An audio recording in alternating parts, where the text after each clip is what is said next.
मोहन महानंद संतोष दीवान के स्वर में सुनिए यह गीत।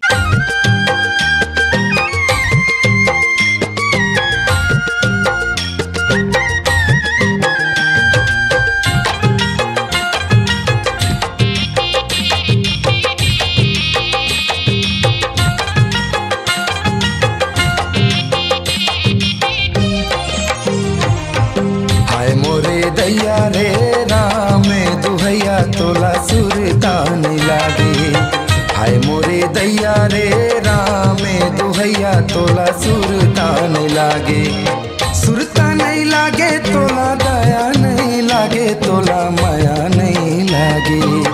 सुरता नहीं लागे तोला दया नहीं लागे तोला माया नहीं लागे। हाय मोरे दैया रे राम दुहैया तोला लागे।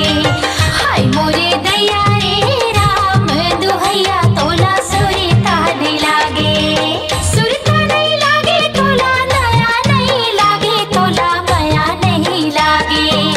सुरता नहीं लागे तोला दया नहीं लागे तोला माया नहीं लागे।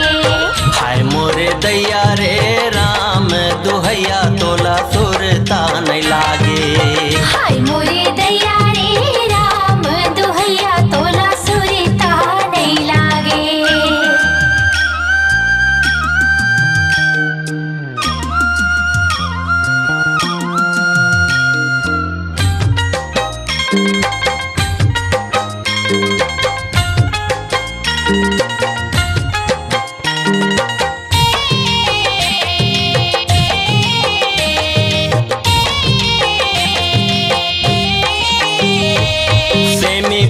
जतर खतर केरा फरे झोता।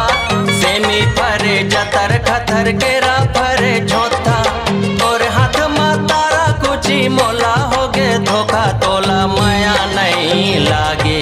हाय मोरे दैया रे राम दुहैया तोला सुरता नहीं लागे।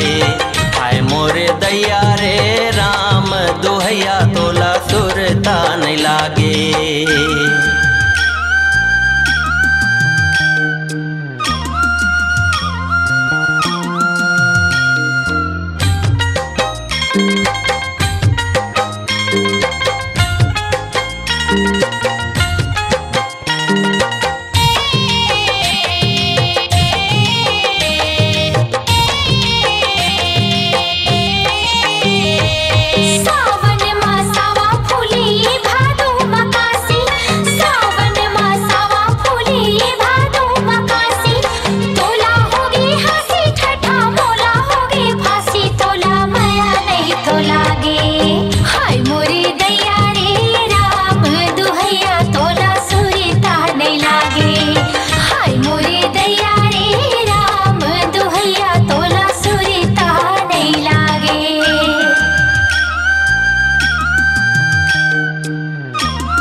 बतासा तोला माया नहीं लागे।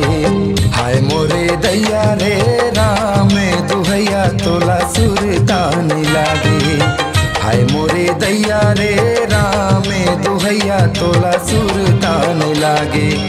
सुरता नहीं लागे तोला दया नहीं लागे तोला माया नहीं लागे।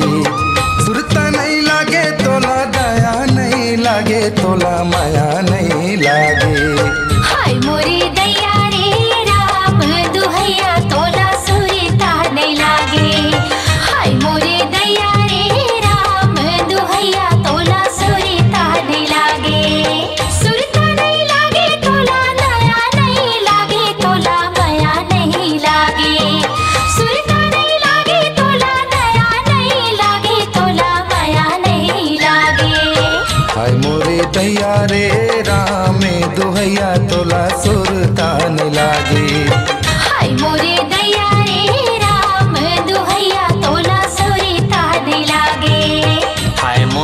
दैया रे राम दुहैया तोला सुरता नहीं लागे। हाय मोरे दैया रे राम दुहैया तोला सुरता नहीं लागे। अपनी आवाज को दीजिए एक नया मुकाम। डिजिटल रिकॉर्डिंग की दुनिया का जाना पहचाना नाम स्वरांजलि, जहां गूंजती हैं ध्वनियां अपनी माटी की सौंधी सुगंध के साथ। छत्तीसगढ़ी संगीत के विविध रंग जो पहुंचाते हैं पूरे प्रदेश में डिजिटल रिकॉर्डिंग के संग। स्वरांजलि स्टूडियो, नेमीचंद गली नंबर 2, गंजपारा, रायपुर।